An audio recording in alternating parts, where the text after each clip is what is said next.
அண்ணா அண்ணா வாங்கண்ணா. தக்காளி 1 கிலோ, பாவக்காய் 1 கிலோ, சரிண்ணா. வேறங்கண்ணா?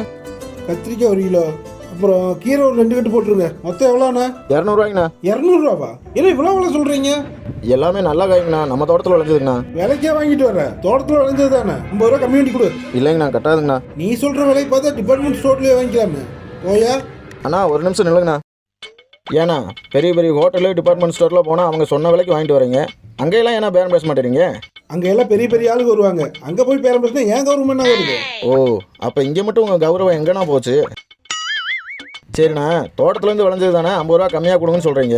இந்த காயை விலை வைக்கிறதுக்கு நாங்கள் எவ்வளோ கஷ்டப்பட்டுருப்போம்னு தெரியுமாண்ணா? அதெல்லாம் எனக்கு தெரியாது. அதானே, எங்கள் கஷ்டமெல்லாம் உங்களுக்கு எப்படி தெரியும்? ஆனால் எங்களை மாதிரி நடபாத வியாபாரிகளுக்கு நீங்கள் 50 100 அதிகமாக கொடுத்துட்டு போக வேணாம்.